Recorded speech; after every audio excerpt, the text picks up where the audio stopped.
अपने हाथों को उठाओ। Thank you Jesus. अपनी बाइबल को उठाओ और कहो, पिता आज तेरा वचन मेरी जिंदगी में 100 गुना फलों को लेके आए। अंधकार की शक्तियां पिता इन वचनों को चुरा ना सकें। तेरा आत्मा जुम्बिश करे और कार्य करे। प्रभु यीशु मसीह के पवित्र और सामर्थी नाम में हम मांगते हैं, आमीन आमीन। Thank you Lord. हालेलुया। अपनी सीट को ग्रहण करो, बैठ जाओ, अपनी बाइबल को उठाओ और खुदा से कहो, पिता आज जो वचन मैं सुनूं मेरे जीवन में 100 गुना फलों को लेके आए। अंधकार की शक्तियां इन वचनों को चुरा ना सकें। प्रभु यीशु मसीह के पवित्र नाम में, आमीन आमीन। God bless you all. तारीफ करो खुदावंद की। सबसे पहले ऑस्ट्रेलिया क्रूसेड्स के लिए, खुदावंद के फेवर के लिए। सिर्फ क्रूसेड्स वहाँ पर नहीं थे, परमेश्वर ने और भी बहुत काम जो थे वहाँ पर किए, जो आने वाले समय में एक गवाही के रूप में आपके सामने होंगे। तो परमेश्वर आपको जानते हैं और वो ये भी जानते हैं कि आपको क्या चाहिए, और जब आप उसकी महिमा में बने रहते हैं वो आपकी लाइफ में बड़ा काम करता है। तो ऑस्ट्रेलिया क्रूसेड्स वहाँ के नए फेवर के लिए कि परमेश्वर ने नए रास्तों को खोला, और अगर प्रभु ने चाहा तो आने वाले समय में बहुत बड़ी टेस्टिमनीज मैं आपके साथ शेयर करूंगा। समय समय के बाद परमेश्वर हमारे दर्शनों को परखता है। 2004 में जब मैं परमेश्वर में आया तो मैं जानता था मेरी हालत कैसी थी। वो चीज़ें 2024 में 20 साल बाद मैंने कुछ चीज़ें ऐसी फेस की जो बड़ी चैलेंजिंग थी, लेकिन खुदावन उनसे निकालता गया, ब्लेस करता गया। और अब मैं जानता हूं जो विजन, जो दर्शन परमेश्वर आने वाले दिनों के लिए मुझे दे चुका है, जो इतना बड़ा है कि मुझे अब बहुत ही काफ़ी काम मुझे करना पड़ेगा, और एक ऐसी स्थिति और एक ऐसी पोजीशन पे परमेश्वर इस सेवकाई को खड़ा करेगा कि एक सिंपल चर्च मिनिस्ट्री नहीं बल्कि एक मिशन होगा।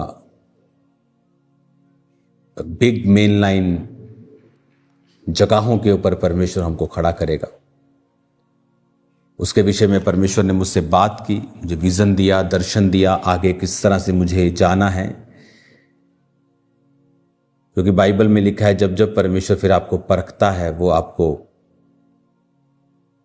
प्रमोशन भी देता है। अगर आपके क्लास फर्स्ट के पेपर नहीं हुए, एग्जाम्स नहीं हुए, तो आप नेक्स्ट क्लास में नहीं जाते हैं। तो कई बार एग्जाम्स परमेश्वर आपके लेता है, वो आपको चेक करता है, क्योंकि वो चाहता है कि आप नेक्स्ट क्लास में जाएं, आपका लेवल जो है वो सेम ना हो। आपकी अपनी लाइफ में भी कई बार सडनली आपकी लाइफ में कोई परीक्षा प्रवेश कर जाती है और आप हैरान होते हैं कि ऐसा कोई पाप आपकी लाइफ में नहीं है। कुछ तो अपने पापों की वजह से फंसते हैं। अब सैमसंग की लाइफ में कोई परीक्षा नहीं थी, वो तो फंसा था व्यभिचार के कारण। तो सैमसंग यूसुफ की एग्जाम्पल नहीं दे सकता क्योंकि वो व्यभिचार में सच में फंसा था। तो कुछ तो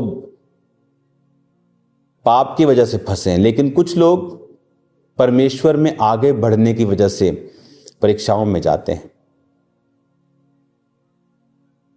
कौन सी ऐसी परीक्षा है, कौन सी ऐसी घटना है जो एकदम से आपकी लाइफ में कई बार होती है?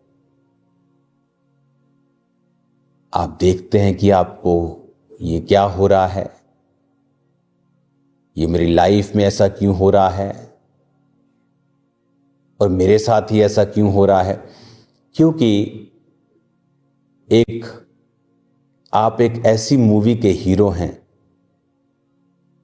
जिसका डायरेक्टर, प्रोड्यूसर दोनों परमेश्वर हैं,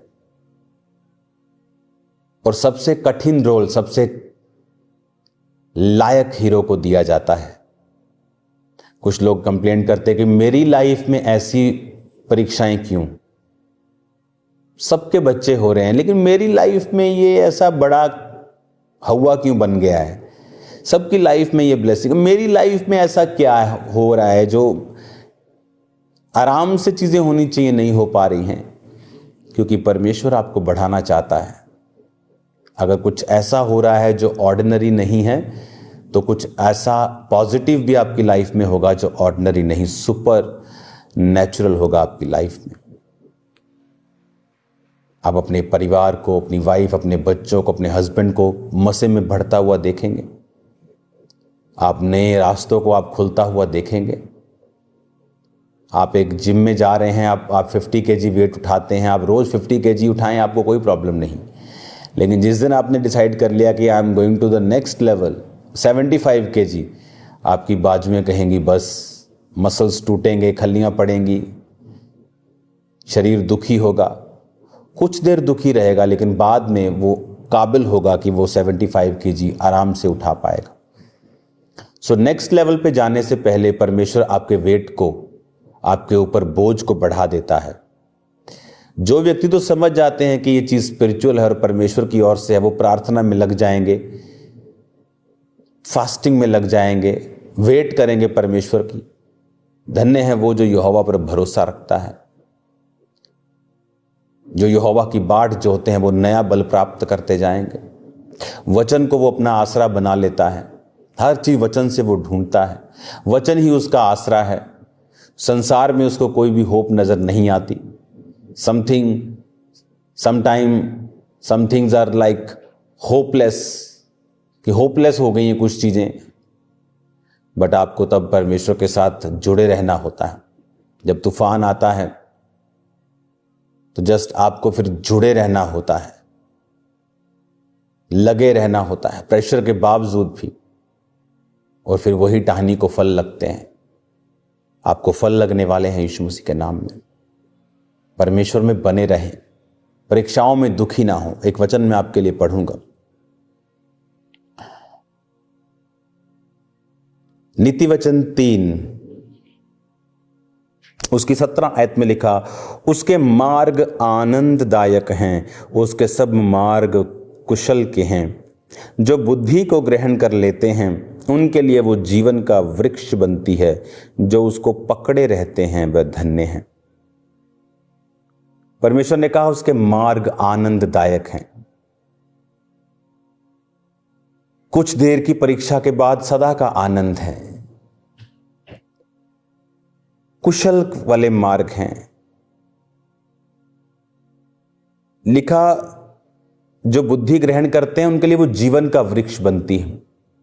विजडम, बहुत से लोगों के पास आज विजडम से काम नहीं करते। वो इधर उधर की फालतू टीचिंग सुन के कुछ भी करने लगते हैं।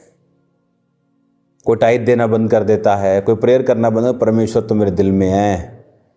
आपका बेटा अगर आपके घर में रहता है, आपका बच्चा, आप बोले बेटा बैठ जा, बोले पापा आप तो मेरे दिल में हो, और कभी आपके साथ ना बैठे, वो आपके साथ खाना ना खाए, आपके साथ बात ना करे, आपका रिलेशन कभी उसके साथ स्ट्रांग नहीं हो सकता।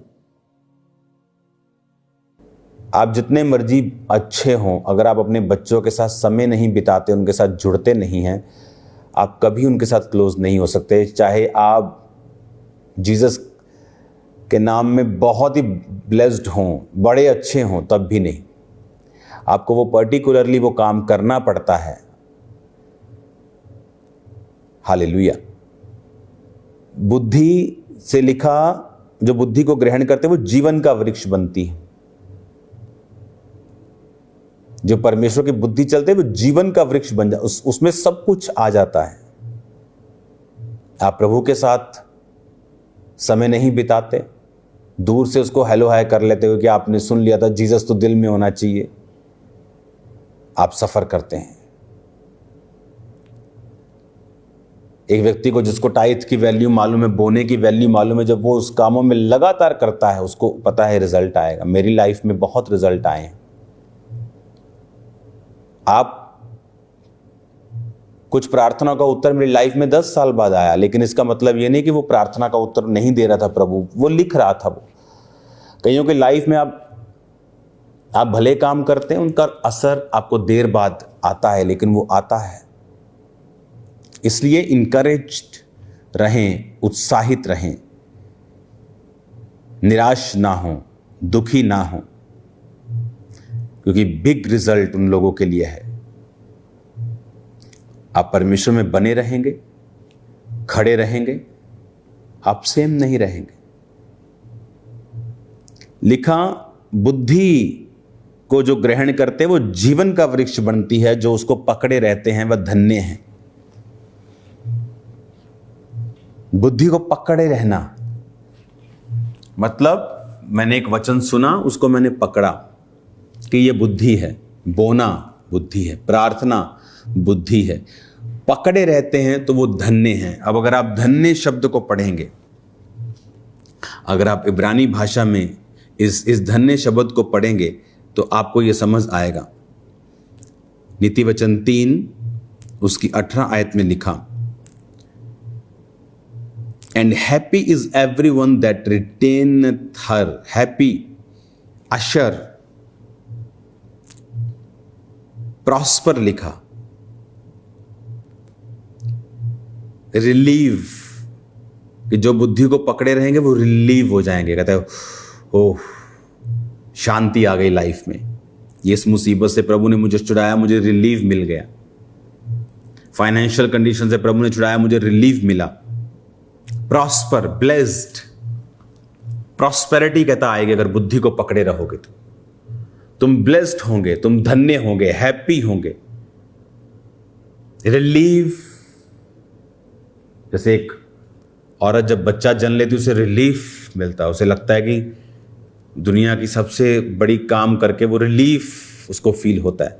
परमेश्वर कहता है ऐसा रिलीफ मैं तुम्हें दूंगा अगर तुम बुद्धि को पकड़े रहोगे तो। यहोवा का डर बुद्धि की शुरुआत है। यहोवा का डर आएगा वचन पढ़ने से, अच्छी संगति करने से।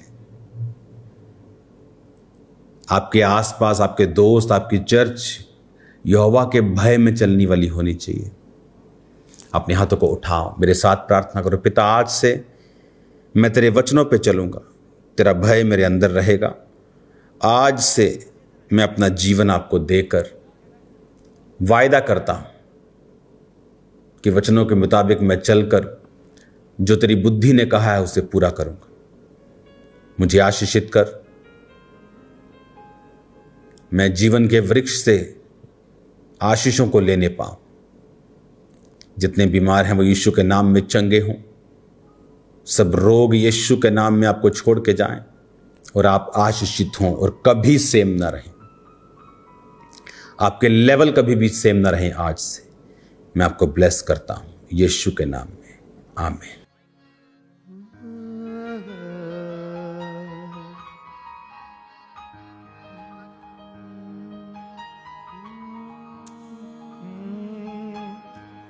कैसा तेरा प्यार है, कैसी है दया तेरी, कैसा अनुग्रह तेरा।